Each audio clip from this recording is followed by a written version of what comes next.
प्रियजनांच्या सोबत अनुभवा निसर्गाचा हळुवार स्पर्श. Nature agro resort, a touch of nature. Sangamner मधील पहिले ॲग्रो रिसॉर्ट आणि इकोटेल म्हणजे इको फ्रेंडली हॉटेल म्हणून लोक नेचरला येत असतात. आम्ही हे हॉटेल व्यवसाय म्हणून कमी आणि घर म्हणून जास्त बघतो. आमच्याकडे उपलब्ध सुविधा इथे आहे. सर्व सोयींयुक्त, वातानुकूलित आणि निसर्गाच्या सानिध्यामध्ये राहण्याची उत्तम सोय. सर्व सोयींनी युक्त 200 ते 250 लोकांची आसन क्षमता असलेले सभागृह, तसेच मीटिंग आणि स्नेह मेळाव्यासाठी योग्य जागा. सोबतच फॅमिलीसाठी स्वतंत्र वातानुकूलित बैठक व्यवस्था आणि हो, रूफटॉप रोमॅन्टिक कॅन्डल लाईट डिनरसाठी खास व्यवस्था. बर्थडे आणि अॅनिव्हर्सरी पार्टीसाठी ओपन लॉन्च व्यवस्था. निसर्गरम्य वातावरणामध्ये बसण्यासाठी उत्तम व्यवस्था, तसेच पार्किंगसाठी भव्य व्यवस्था. आणि सर्वात महत्त्वाची म्हणजे चव. नेचरच्या स्पेशल शेफनं बनवलेले चटपटीत खमंग खाद्यपदार्थ. नेचरची चव चाखाल तर पुन्हा पुन्हा याल. आमचा पत्ता नेचर ॲग्रो रिसॉर्ट, कोल्हेवाडी फाटा, शेतकरी ॲग्रो क्लिनिकच्या पाठीमागे, संगमनेर अहमदनगर रोड, वडगाव पान. Phone number 88 47 78 80 99. तेव्हा एक वेळ अवश्य भेट द्या. Nature agro resort, a touch of nature. शेतकऱ्यांना शेतमाल विक्रीसाठी सुविधा देणारी बाजार समिती ही मध्यवर्ती सुविधा आहे. देशामधील आणि राज्यामधील सरकार हे भांडवलदारांसाठी विविध धोरणं राबवतंय, मात्र शेतकऱ्यांना कोणतीही मदत करत नाही, अशी टीका माजी कृषी मंत्री तथा काँग्रेस विधिमंडळ पक्षाचे नेते आमदार बाळासाहेब थोरात यांनी केली आहे. चांगल्या सुविधांमुळे आमदार थोरात यांच्या नेतृत्वात संगमनेर बाजार समिती राज्यामध्ये प्रथम क्रमांकाची ठरते, असे गौरवोद्गार माजी आमदार डॉक्टर सुधीर तांबे यांनी काढले आहेत. संगमनेर तालुका कृषी उत्पन्न बाजार समितीच्या 19व्या वार्षिक सर्वसाधारण सभेमध्ये ते बोलत होते. यावेळी अध्यक्षस्थानी सभापती शंकरराव पाटील खेमणारे होते, तर व्यासपीठावरती माजी आमदार डॉक्टर सुधीर तांबे, बाजीराव पाटील खेमणार, तसेच ॲडव्होकेट माधवराव कानोडे, तसेच लहानूभाऊ पाटील गुंजाळ, इंद्रजित भाऊ थोरात, संपतराव डोंगरे, सुधाकर जोशी, तसेच उपसभापती गीताराम गायकवाड, संचालक कैलासराव पाणसरे, मनीष गोपाळे, तसेच सुरेश कान्होरे, सतीश खताळ, विजय सातपुते, सुधाकर ताजणे, अनिल घुगे, सौ दीपाली वरपे, सौ रुक्मिणी साकुरे, अरुण वाघ, सखाराम शर्माळे, तसेच संजय खरात, निलेश कडलक, मनसुख शेठ भंडारी, निसार शेख, सचिन करपे, सचिव सतीश गुंजाळ, विष्णुपंत रहाटळ आदींसह विविध मान्यवर या ठिकाणी उपस्थित होते. यावेळी बोलताना माजी कृषी मंत्री तथा आमदार थोरात म्हणालेत की स्वर्गीय यशवंतराव चव्हाण यांनी शेतकऱ्यांच्या मदतीसाठी बाजार समितीची स्थापना केली. हाच पॅटर्न आज देशामध्ये राबवला जातोय. शेतकऱ्यांच्या जीवनामध्ये बाजार समितीचं महत्त्व अनन्यसाधारण आहे. केंद्र सरकारने शेतकऱ्यांच्या विरोधी केलेले 3 काळे कायदे पंजाब, हरियाणा, राजस्थान या शेतकऱ्यांनी उलगडून लावलेत. सुमारे वर्षभर चाललेल्या या आंदोलनामध्ये 750 शेतकऱ्यांचा बळी गेलाय. सरकारनं ग्राहक आणि नागरिकांना सवलतीच्या दरामध्ये आवश्यक गोष्टी द्याव्यात, मात्र यासाठी शेतकऱ्यांचं नुकसान करू नये. सरकार फक्त घोषणाबाजी करतं, हे प्रत्यक्षात शेतकऱ्यांना कोणतीही मदत करत नाही. संगमनेर कृषी उत्पन्न बाजार समितीची वाटचाल ही कौतुकास्पद आहे. वडगाव पावण इथे 16 एकरच्या प्रशस्त जागेमध्ये नवीन बाजार समिती, टोमॅटो, कांदा, डाळिंब हे मार्केट सुरू करता येईल. संगमनेरचं राजकारण समाजकारण विकासाचे, प्रेमाचे आणि बंधुभावाचे. सर्व संस्था चांगलं काम करतायत, त्यामुळे संगमनेरची बाजारपेठ फुलली आहे. महाविकास आघाडीचं सरकार असते तर निळवंडेच्या डाव्या आणि उजव्या कालव्यामधनं 2 वेळेस पाणी आलं असतं. मागील आर्थिक वर्षामध्ये बाजार समितीनं 400 कोटींचा व्यवहार केलाय. निळवंडेचं पाणी या परिसरामध्ये फिरल्यानंतर 1000 कोटींच्या वर टर्नओव्हर जाईल, असा विश्वास देखील आमदार थोरात यांनी व्यक्त केला. तर माजी आमदार डॉक्टर तांबे म्हणालेत की आमदार बाळासाहेब थोरात यांच्या नेतृत्वाखाली विविध आधुनिक प्रणाली राबवून संगमनेर बाजार समितीनं राज्यामध्ये प्रथम क्रमांक मिळवलाय. चांगल्या कामावर विश्वास टाकताना तालुक्यातील जनतेनं एकत्र येऊन बाजार समिती अत्यंत मोठा विजय मिळवला असल्याचं ते म्हणाले आहेत. तर शंकर पाटील खेमणार म्हणालेत की आमदार बाळासाहेब थोरात यांच्या पाठपुराव्यामधनं खऱ्या अर्थानं शेतकऱ्यांना कांद्यासाठी 350 रुपये अनुदान मिळालं आहे. सरकारकडनं मोठ्या घोषणा करून शेतकऱ्यांची फसवणूक सुरू आहे अशी टीका देखील त्यांनी केली आहे। या बैठकीसाठी नोटीस वाचन समितीचे सचिव सतीश गुंजाळ यांनी केले, तर प्रास्ताविक शंकरराव खेमनर यांनी केलं, तर सुरेश काणोरे यांनी सर्वांचे आभार मानलेत। दरम्यान महाराष्ट्रात प्रथमच संगमनेर बाजार समितीनं शेतमाल वजनाचे अचूकतेसाठी सॉफ्टवेअर बनवलंय। या डिजिटल प्रणालीमुळे अचूकता, पारदर्शकता आणि गुणवत्ता यासह सर्व शेतकऱ्यांना आणि नागरिकांना या तात्काळ शेतमालाच्या वजनाची अचूक माहिती मिळणार आहे। या सॉफ्टवेअरचा शुभारंभ आणि बाजार समितीच्या नव्यानं झालेल्या पेट्रोल पंपाचा शुभारंभ देखील काँग्रेस विधिमंडळ पक्षाचे नेते आमदार बाळासाहेब थोरात, माजी मंत्री पद्माकर वळवी तसेच माजी आमदार डॉक्टर सुधीर तांबे यांच्या उपस्थितीमध्ये करण्यात आलाय। सन्माननीय सर्व अतिथी, मी बाजार समितीच्या वतीने सहर्ष स्वागत करीत आहे। विषय पहिला, मागील सभेचा वृत्तांत वाचून कायम करणे। मागील सभा 29/9/2022 रोजी झाली होती। त्याचा वृत्तांत योग्य व बरोबर असल्याकारणे आपण तो कायम करत आहे। विषय पुढचा आहे, कृषी उत्पन्न बाजार समिती संगमनेरचे वार्षिक आर्थिक पत्रकारांचे वाचन करणे। सन 2022-23 या वार्षिक अहवाल सालात बाजार समितीचे उत्पन्न 3,87,14,051 रुपये झालेले आहे। खर्च 3,11,74,243 रुपये झाले व वाढावा 75,39,800 रुपये झालेला आहे। विषय पुढचा आहे, सन 2022-23 लेखापरीक्षणाच्या अहवालाची नोंद घेणे। सध्या लेखापरीक्षण अहवाल अद्याप पूर्ण झालेले नाही, त्याची सभा नोंद घेत आहे। विषय पुढचा आहे, कृषी उत्पन्न बाजार समिती संगमनेरच्या वार्षिक अहवालाचे वाचन करून सदर सभा नोंद घेत आहे। तसेच विषय पुढचा, माननीय अध्यक्षांच्या परवानगीने ऐनवेळी येणाऱ्या विषयांचा विचार करणे। माननीय अध्यक्षांच्या परवानगीने ऐनवेळी कोणतेही विषय आलेले नाहीत। सदर अहवाल काळात बाजार समितीचे उत्पन्नात वाढीसाठी व विकासासाठी बाजार समिती सभापती, संचालक मंडळ, अधिकारी, कर्मचारी, माथाडी, मापाडी, आडते व्यापारी, शेतकरी बांधव व इतर सर्व बाजार घटकांनी सहकार्य केले, त्यांचे मी मनपूर्वक आभार मानतो। पुन्हा एकदा धन्यवाद देतो। जय हिंद, जय भारत। धन्यवाद। आत्ताच आपले सभापती यांनी जे अहवाल सादर केला आहे, शंकर पाटील खेमनर हे या ठिकाणी अत्यंत प्रभावीपणे काम करत आहेत, उत्कृष्ट काम करत आहेत। तर कृषी उत्पन्न बाजार समितीच्या ज्या समस्या आहेत आणि अडचणी आहेत त्या खरं म्हणजे दिवसेंदिवस आपण बघतो की त्या वाढत चाललेल्या आहेत आणि या सगळ्या पार्श्वभूमीवर अनेक अडचणी आहेत, त्या सर्व त्यांनी ते सांगितलं। विशेषतः शासनाची जी मदत व्हायला पाहिजे, तर कृषी उत्पन्न बाजार समितीची निर्मितीची ज्यासाठी झाली की शेतकऱ्यांना योग्य भाव मिळाला पाहिजे आणि त्या भावाचं त्यांना त्या विकलेल्या मालाचे पैसे योग्य रीतीने मिळतील याची खात्री पण त्यांना झाली पाहिजे। कारण अनेक ठिकाणी आपण बघतो की व्यापारी दुरून येतात, त्यांची काही माहिती नसते, ते बऱ्याच वेळेस फसवणूक झाल्याचे अनेक उदाहरणं आहेत, असंख्य उदाहरणं त्या ठिकाणी। म्हणजे या सगळ्या पार्श्वभूमीवर कृषी उत्पन्न बाजार समिती हे अत्यंत महत्त्वाचं खऱ्या अर्थाने, कारण शेवटी आपण पिकवतो माल, शेतकरी कष्ट घेतो, प्रचंड कष्ट घेतो। ते सगळी जी पिकांचे उदाहरण दिले, कांदा असेल, टोमॅटो असेल, डाळिंब असतील, हे आता एवढ्या या वातावरण बदललेलं सगळं जे वातावरण आहे त्या सगळ्या परिस्थितीमध्ये उत्पन्न घेणं सोपी गोष्ट नाही।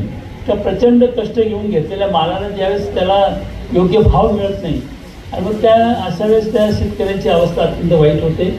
आणि शासनाची जी धोरणं आहेत, आत्ताच त्यांनी सांगितलं की नेहमीचीच धोरणं आहेत, कुठल्याही मालाचा भाव थोडासा बाजारात वाढायला लागला बाजारपेठेत की लगेच त्याला इतर आयात तरी करायचं, निर्यात बंदी तरी करायचं, निर्यात मूल्य तरी वाढवायचं, अशा पद्धतीने म्हणजे शासनाला वाटतं की सामान्य लोकांना सगळ्या गोष्टी मोफत किंवा फुकट मिळाल्या पाहिजे, ते द्यायला काही हरकत नाही ना, मग ते शासनाने द्यावेत ना। त्यासाठी शासनाने योजना आखावी काहीतरी कमी किमतीमध्ये, मग त्याला पाहिजे त्या गोष्टी, जीवनावश्यक गोष्टी आपण समजू शकतो, पण आता प्रत्येक गोष्ट जर जीवनावश्यक व्हायला लागली तर मग शेतकऱ्यांनी करायचं काय, हा खऱ्या अर्थाने प्रश्न। आणि त्यामुळे शेतकऱ्यांच्या जीवनामध्ये एकतर आसमानी संकट म्हणजे सरकारची धोरणं आहेत, निसर्गाचं अडचण आहेत आणि मग या सगळ्या पार्श्वभूमीवर शेती करणं दिवसेंदिवस मुश्किल होत झाले। परंतु नामदार बाळासाहेब थोरात यांच्या नेतृत्वाखाली आपली कृषी उत्पन्न बाजार समिती अत्यंत चांगल्या पद्धतीने काम करते।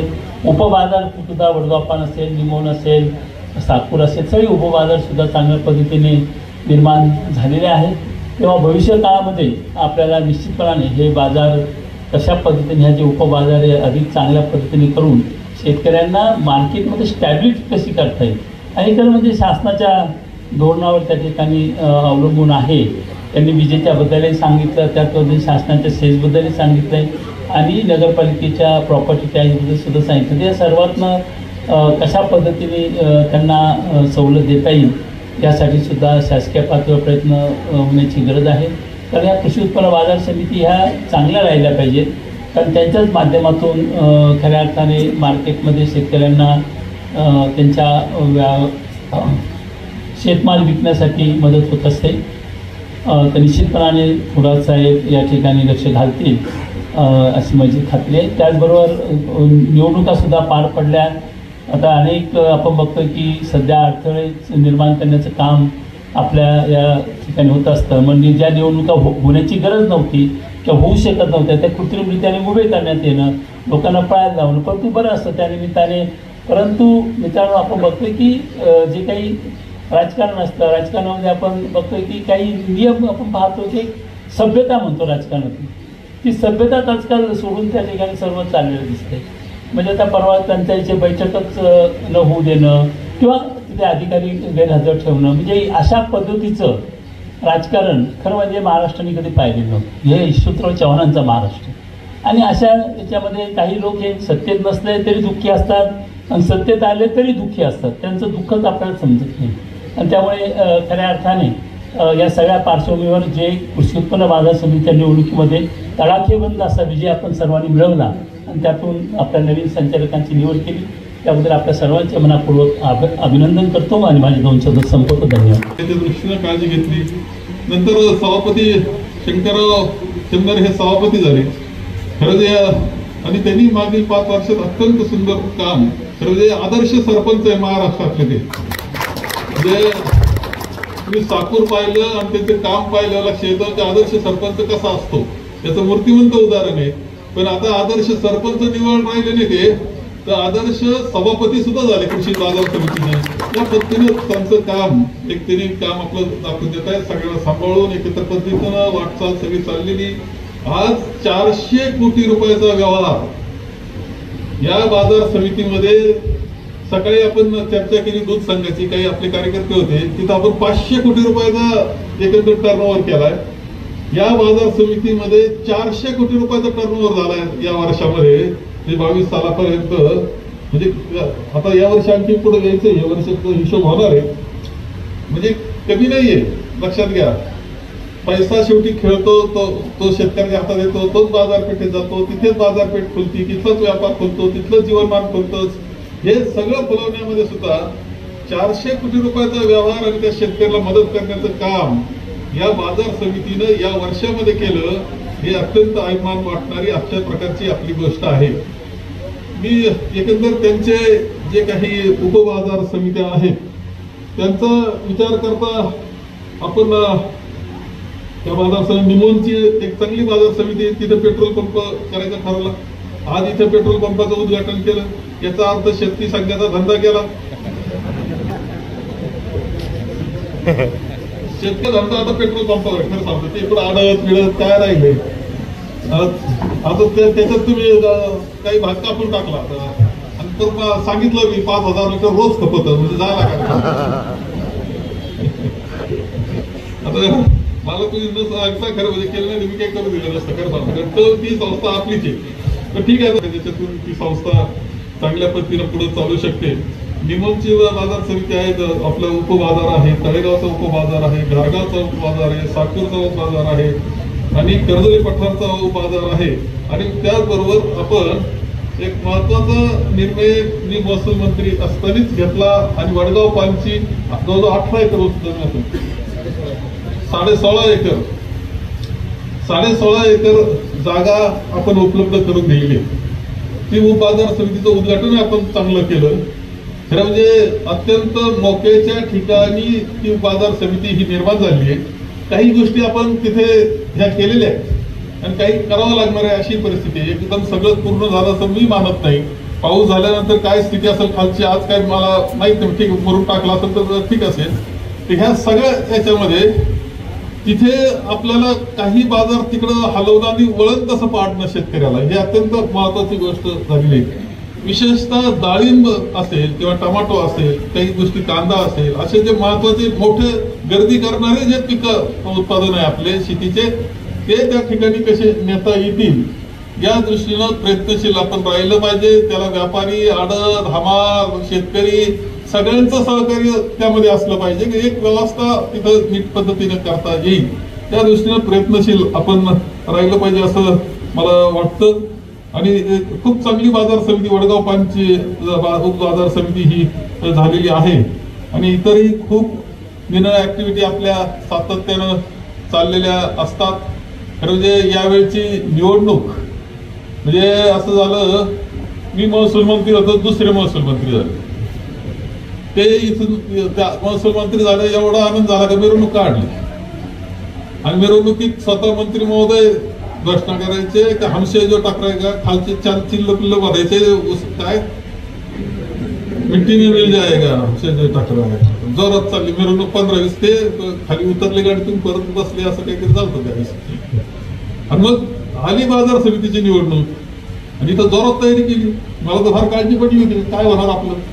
जेवढे ठोकळ त्यांचे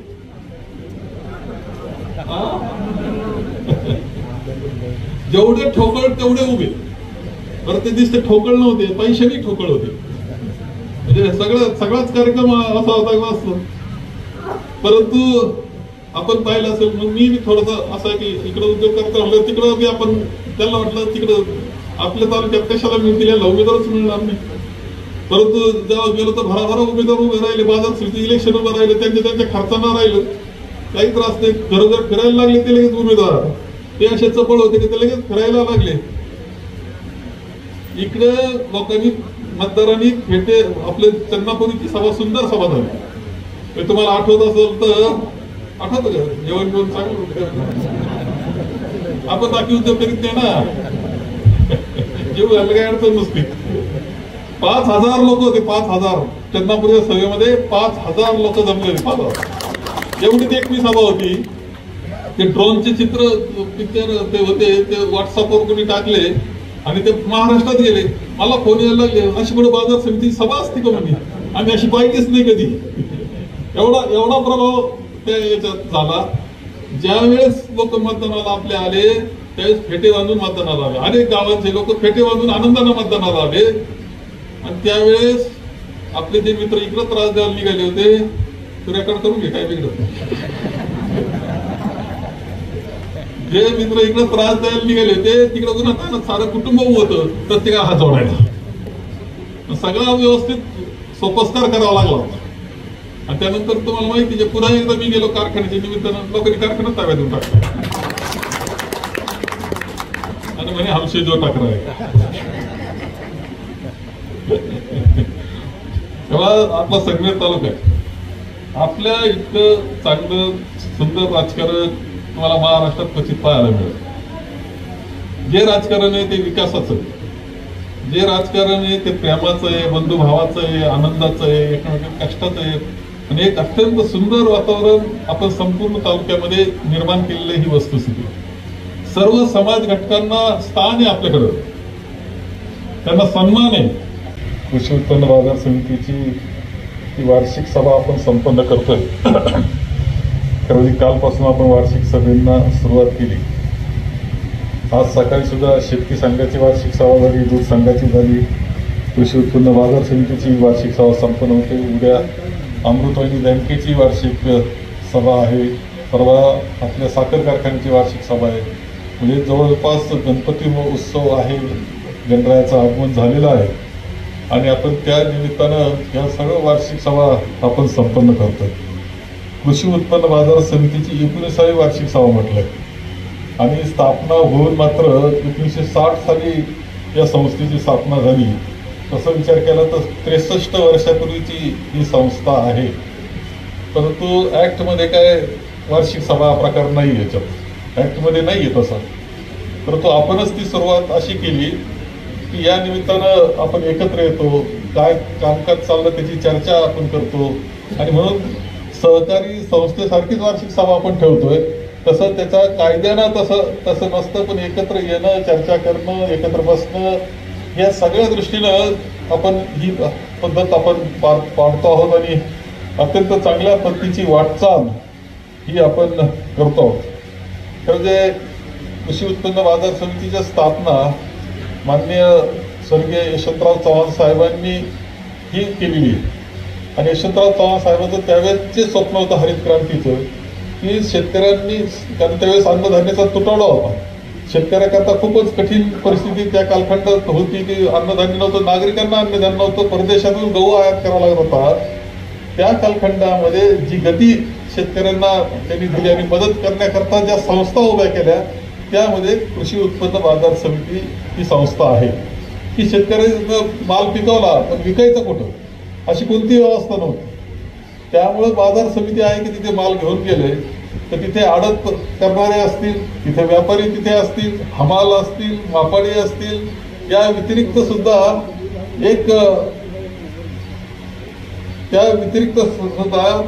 ही सगळे संचालक हे सगळे व्यवस्थापन पाहण्याकरता असतील. आणि पुन्हा एक वाहता कमिटी असते. वाहता कमिटी आहे का असं नाही, हा निवारण कमिटी म्हणतात. वाहता निवारण वाहतक निवारण शब्द काढून टाकला, वाहता कमिटीच नाव पडून गेलं त्याला. नाही सांगण्याला आणलं, तेवढं कौतुकास्पद आहे की सगळे समजून उमजून एकत्र पद्धतीनं कामकाज हे करत असतात. आपली ही संस्था, आणि त्यामुळे एवढं मोठं आवार त्या कालखंडामध्ये मिळाले. 15 एकर किती, 15.5 एकर क्षेत्र शहरामध्ये आता आहे. याची किंमत करायला गेलं तर कोट्यावधी रुपयाची किंमत आता या क्षेत्राला आहे. एवढी मोठी संपत्ती आज शेतकऱ्यांची, आपल्या संस्थेची या निमित्तानं आहे. ही खूप अभिमानाची बाब आपल्या सर्वांच्या दृष्टीने. सुरुवातीच्या कालखंडामध्ये ज्यावेळेस ही बाजार समिती 85ला मी आमदार झालो, त्यावेळेस बाजार समिती काय आपल्या तशी ताब्यात नव्हती. आणि त्यानंतर सुद्धा खूप बाजार समितीच्या बाबतीत खूप अडचणी. प्रशासक आला, प्रशासकानंतर प्रशासकीय बॉडी आली, आणि प्रशासकीय बॉडी जी आली होती तिचा कालखंड कोणी जुने जाणते असतील माणसं बाबा हसायला लागलेत बाजीराव पाटील आणि भाऊ, कारण तो कालखंड खूप गाजला. सगळ्या संचालक मंडळाला एकसारखे जॅकेट शिवले होते म्हणतात. तसं काय आपण उद्योग करीत नाही, जॅकेटच घालीत नाही, तो उद्योग करायचं काही कारण नाही. आणि इथं त्यावेळेस जे ऑफिस होतं किंवा मागे गेस्ट हाऊस झालं होतं, झोपण्याची व्यवस्था होती, सगळं संध्याकाळ ते. आपली 19वी वार्षिक सर्वसाधारण सभा या ठिकाणी संपन्न होत आहे. या निमित्तानं प्रथमतः मी जी आपली कृषी उत्पन्न बाजार समितीची सन 2023मध्ये जी निवडणूक झाली, ती निवडणूक आपल्या सर्वांचे नेते थोरात साहेबांच्या नेतृत्वाखाली संपन्न झाली. आणि त्या निवडणुकीमध्ये आपण सर्व मतदारांनी थोरात साहेबांच्या नेतृत्वाखाली जे शेतकरी विकास मंडळ उभं होतं, त्या शेतकरी विकास मंडळाच्या सर्वच उमेदवारांना आपण सर्वांनी या ठिकाणी सर्वच बऱ्यापैकी मतदार या ठिकाणी उपस्थित आहेत. प्रथमतः मी त्यांचं सर्वांचं या ठिकाणी मनपूर्वक आभार व्यक्त करतो की आपण अतिशय मोठ्या मताधिक्यानं या ठिकाणी सर्वच उमेदवारांना या ठिकाणी निवडून दिलेलं आहे. या ठिकाणी आपल्याला सर्वांना माहीत आहे की कृषी उत्पन्न बाजार समितीचं कामकाज करत असताना या ठिकाणी पहिला केंद्रबिंदू हा आपण या ठिकाणी शेतकरी हा आपल्या कृषी उत्पन्न बाजार समितीचा केंद्रबिंदू मानला जातो. आणि म्हणून या शेतकऱ्यांसाठी ज्या ज्या सुविधा आपल्याला या कृषी उत्पन्न बाजार समितीच्या माध्यमातून देता येतील, तो प्रयत्न आपण कृषी उत्पन्न बाजार समितीच्या वतीनं थोरात साहेबांच्या नेतृत्वाखाली हा प्रयत्न करत असतो. त्याचाच एक भाग म्हणून आपण या ठिकाणी जी आपली सध्याची शहरामध्ये जी कृषी उत्पन्न बाजार समिती आहे, ही जागा साधारणपणे 15 एकर या ठिकाणी ही जागा आहे. आणि ही जागा अतिशय कमी पडायला लागली, म्हणून थोरात साहेबांच्या नेतृत्वाखाली आपण वडगाव पाणी ते 16.5 एकर जागा त्यावेळेस 3,65,00,000 रुपयाला ती जागा शासनाकडून आपण विकत घेतली. आणि त्या ठिकाणी तिचं काम आपण बऱ्यापैकी काम त्या ठिकाणी चालू आहे. आणि त्या ठिकाणी 1000 टनाचं गोडाऊन शेतकऱ्यांचा जो शेतमाल असतो भुसार, त्या भुसार माल साठवणुकीसाठी त्या ठिकाणी आपण ते 1000 टनाचं गोडाऊन त्या ठिकाणी उभं केलेलं आहे. त्याचा फायदा निश्चितपणे त्या ठिकाणी शेतकऱ्यांना असा होतो, ज्यावेळेस शेतमालाचे भाव कमी असतात त्यावेळेस शेतकऱ्यांना त्या ठिकाणी जी पणन मंडळाची आणि शासनाची तारण योजना आहे, त्या तारण योजनेमार्फत त्या ठिकाणी जर आपण शेतकऱ्यांनी माल ठेवला तर त्या ठिकाणी 6% व्याजदरानं त्या शेतकऱ्याला त्या ठिकाणी कर्ज मिळतं. आणि त्याची चालू पिकाला खर्च करण्यासाठी त्याची जी गरज असते ती गरज त्या ठिकाणी निश्चितपणे भागवता येते. या ठिकाणी साहेबांच्याच नेतृत्वाखाली आपण वेगवेगळ्या ठिकाणी मग त्यामध्ये निमोनला सुद्धा आपण तिथं 1 हेक्टर जागा घेतलेली आहे आणि त्या ठिकाणी आपल्याला कांद्याचं तिथं लाल जो कांदा त्या परिसरामध्ये मोठ्या प्रमाणात पीक असतं आणि त्या ठिकाणी कांद्याचे लिलाव निमोनलाच व्हावे आणि म्हणून आपण त्या ठिकाणी शेतकऱ्यांचं जे वाहतूक खर्च आहे आणि इतर खर्च आहे तो खर्च कमी करण्यासाठी आपण निमोनला त्या ठिकाणी शेड उभी केलेली आहे. आणि आता पाऊस जरी कमी असला परंतु आपण परमेश्वराकडे प्रार्थना करू की निश्चितपणे पुढच्या जे काही दिवस पावसाळ्याचे आहेत त्यामध्ये चांगला जर पाऊस पडला तर त्या परिसरात चांगल्या प्रकारे निमोन आणि तळेगाव परिसरामध्ये लाल कांदा मोठ्या प्रमाणात होतो आणि तो कांदा जवळच त्यांना निमोन या ठिकाणी आपण ह्या वर्षीपासून तिथं लाल कांद्याचे लिलाव त्या ठिकाणी सुरू करणार आहोत. तसंच पठार भागामध्ये सुद्धा आपण जी आंबी खालसा आहे त्या आंबी खालसाची जी मारुती देवस्थान ट्रस्टची 15 एकर जागा आहे ती 15 एकर जागा आपण त्या ठिकाणी करारानं त्या ठिकाणी घेतलेली आहे. तिच्या काही पूर्तता त्या ठिकाणी चालू आहे. त्या पूर्तता झाल्यानंतर आपण त्या ठिकाणी मग टोमॅटो असेल, कांदा असेल आणि विशेष करून त्या ठिकाणी आपल्याला भाजीपाल्याचं मार्केट त्या ठिकाणी सुरू करायचं आहे. असं आपण त्या ठिकाणी 15 एकर जागेमध्ये चांगलं असं मार्केट त्या ठिकाणी आपण उभं करणार आहोत. असं शेतकऱ्यांचा शेतीमालाला चांगला भाव मिळावा म्हणून आपण वेगवेगळ्या ठिकाणी आणि शेतकऱ्यांना वाहतूक खर्च कसा कमी होईल म्हणून आपण वेगवेगळ्या ठिकाणी या जागा घेऊन त्या ठिकाणी त्या शेतमालाची विक्री त्या ठिकाणी करता येईल असा प्रयत्न आपल्या कृषी उत्पन्न बाजार समितीच्या वतीनं चालू आहे. तसंच या ठिकाणी आपल्याला सर्वांना माहीत आहे की गेल्या अनेक वर्षापासून आपल्याला माहीत आहे की 2014 आणि 2019 सालापर्यंत ज्यावेळेस भाजपचं सरकार होतं त्या भाजपच्या सरकारच्या काळामध्ये या कृषी उत्पन्न बाजार समित्यावर वेगवेगळ्या प्रकारचे गंडांतर आले आणि त्यामध्ये मोठ्या प्रमाणात कृषी उत्पन्न बाजार समित्यांचं उत्पन्न हे कमी झालं आणि हे उत्पन्न वाढवण्यासाठी त्यामध्ये मग कृषी उत्पन्न बाजार समितीने काहीतरी मार्ग त्या ठिकाणी शोधले पाहिजे म्हणून या ठिकाणी पणन मंडळाची आणि महाराष्ट्र शासनाची एक योजना होती की ज्या ज्या कृषी उत्पन्न बाजार समित्या महाराष्ट्रातल्या आहेत त्यामध्ये हिंदुस्तान पेट्रोलियम कंपनीचे पंप त्या ठिकाणी शासनाच्या वतीने देण्यात आले आणि त्याचा आपण थोरात साहेबांच्या माध्यमातून या ठिकाणी फायदा घेऊन आपल्या कृषी उत्पन्न बाजार समितीमध्ये हिंदुस्तान पेट्रोलियम कंपनीचा पंप या ठिकाणी सुरू केलेला आहे आणि आज त्या पेट्रोल पंपाची विक्री साधारणपणे रोज डिझेल आणि पेट्रोल मिळून जवळजवळ 4 ते 5 हजार लिटरची विक्री त्या ठिकाणी होत आहे. निश्चितपणे या ठिकाणी आणखी दुसराही एक पंप आपल्याला निमोन या ठिकाणी मंजूर झालेला आहे आणि त्या ठिकाणी जागेचं येणे झाल्यानंतर त्या ठिकाणी 5-6 महिन्याच्या कालावधीमध्ये आपण दुसराही पंप त्या ठिकाणी निमोन येथे सुरू लोणी हायवे नांदूर शिंगोटे ते लोणी जो हायवे आहे त्या हायवेवर आपण निमोनच्या अलीकडं 1 किलोमीटर त्या ठिकाणी तो पंप आपण सुरू करणार आहोत आणि निश्चितच या सर्व गोष्टीमधून कृषी उत्पन्न बाजार समितीला उत्पन्नाचं एक साधन या ठिकाणी निर्माण होणार आहे. या ठिकाणी साहेब उपस्थित आहेत, साहेबांना सांगायला हरकत नाही. साहेब गेल्या अनेक वर्षापासून या ठिकाणी कृषी उत्पन्न बाजार समित्यांचं उत्पन्न मग महाराष्ट्रामध्ये साधारणपणे 315 कृषी उत्पन्न बाजार समित्या आहेत आणि त्यामध्ये प्रत्येक कृषी उत्पन्न बाजार समितीचा मागच्या एक 10 वर्षाचा जर आढावा घेतला तर प्रत्येक कृषी उत्पन्न बाजार समितीचं उत्पन्न हे या ठिकाणी कमी कमी होत आहे आणि मग त्यामधून जर आपण विचार केला बाकीचा जो खर्च आहे मग त्यामध्ये जे आपले कर्मचारी असतात त्यांचा पगार असेल किंवा साफसफाईचा खर्च असेल इतर जे वेगवेगळे खर्च आहेत असा मोठ्या प्रमाणात या ठिकाणी खर्च असतो. म्हणून मी आपल्यामार्फत शासनाला एक विनंती करतो की जे प्रत्येक कृषी उत्पन्न बाजार समितीमध्ये कर्मचारी आहेत ह्या कर्मचाऱ्यांचा पगार हा शासनाने केला पाहिजे कारण हे जे कर्मचारी आहेत हे शेतकऱ्यांचा जो शेतमाल आहे तो या ठिकाणी त्याची विक्रीची व्यवस्था या ठिकाणी केली जाते. जसं आपण शासन ग्रामसेवक असेल तलाठी असेल यांचा खर्च जो पगाराचा खर्च आहे तो शासन करतं आणि मग ह्या कृषी उत्पन्न बाजार समितीचे जे कर्मचारी आहेत यांचा पगाराचा खर्च सुद्धा या ठिकाणी शासनाने केला पाहिजे कारण पगारावर आज या ठिकाणी मोठ्या प्रमाणात आपल्याच कृषी उत्पन्न बाजार समितीचा जर विचार केला तर या ठिकाणी जे शासनाचे नॉर्म्स आहेत त्याप्रमाणे आपल्याकडे 21 कर्मचारी त्या ठिकाणी आहेत आणि आत्ता जरी आपल्याकडे कमी कर्मचारी असले 13 कर्मचारी आपल्याकडे आहेत, परंतु या 13च कर्मचाऱ्यांचा जवळजवळ महिन्याला 8-8.25 लाख रुपये आपल्याला पगारावर खर्च होतो आणि वर्षाला जवळजवळ 1,25,00,000 रुपये हा निव्वळ या कृषी उत्पन्न बाजार समितीचा पगारावर खर्च होतो.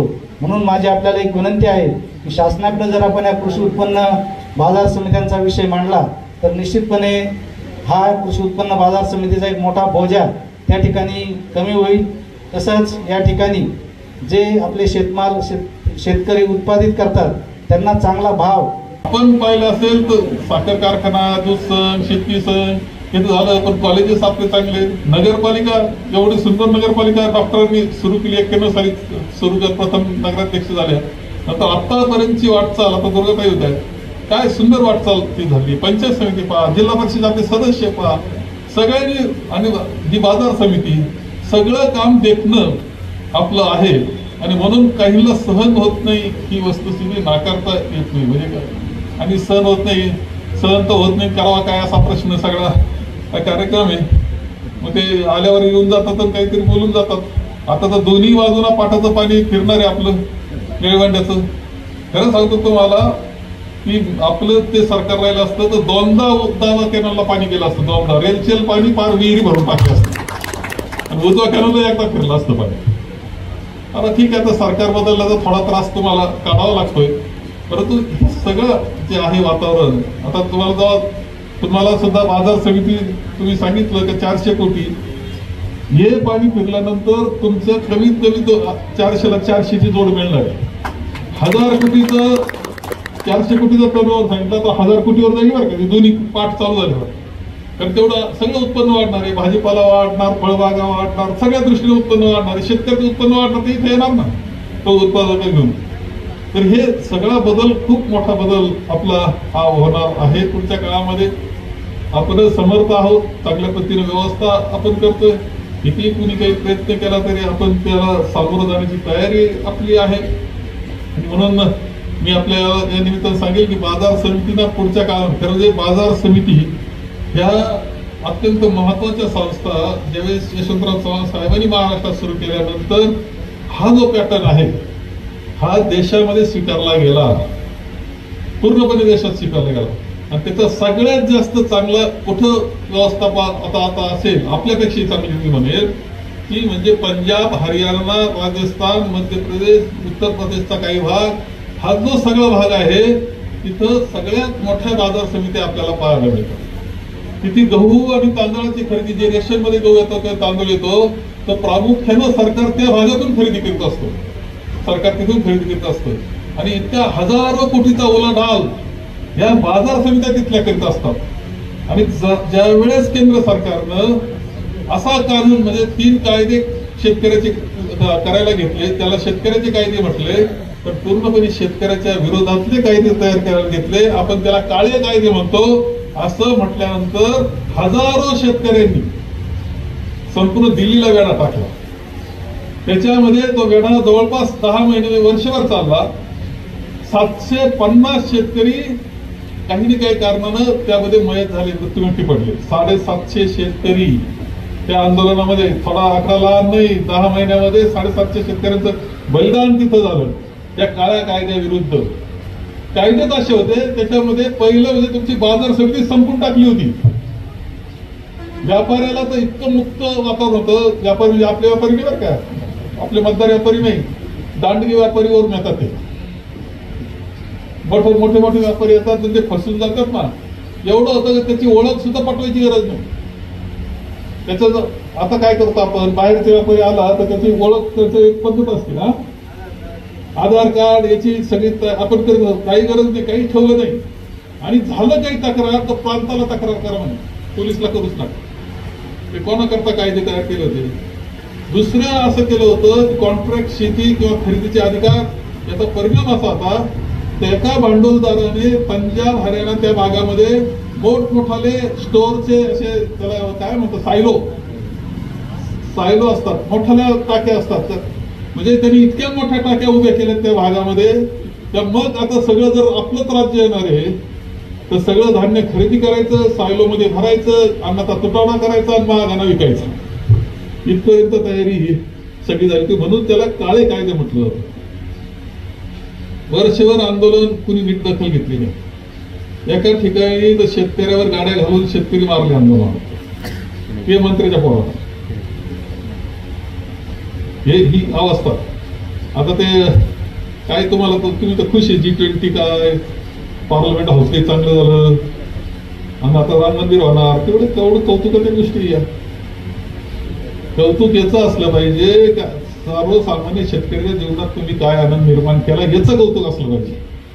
त्याला कसा आधार दिला याचं कौतुक असलं पाहिजे. त्याच्या पाठीशी तुम्ही उभे राहिले का याचं कौतुक असलं पाहिजे.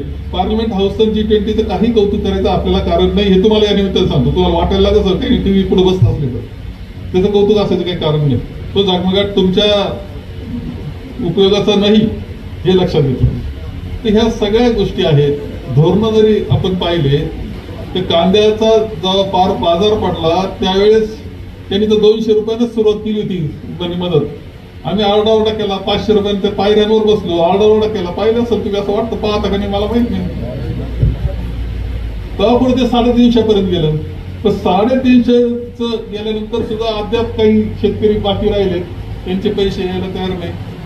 नंतर ज्यावेळेस पुढे खरेदी करणार असं झालं, मध्यंतरी निर्यात बंदी केली, बाजार पडल्यानंतर खरेदी करून 2410 रुपयानं नाफेड खरेदी करणार. खरेदी किती केली हे काय भारत मिशनला काही माहिती असेल त्यांचं, हा मला माहित नाही. परंतु खरेदी करीत असताना ज्या अटी घातल्या त्या पाहण्यासारखे. कांद्याचा आकार कसा असावा, कांद्याचा रंग कसा असावा, कांद्याचा वास कसा आला पाहिजे, आहे की नाही? म्हणजे घ्यायचं नाही, सांगा ना,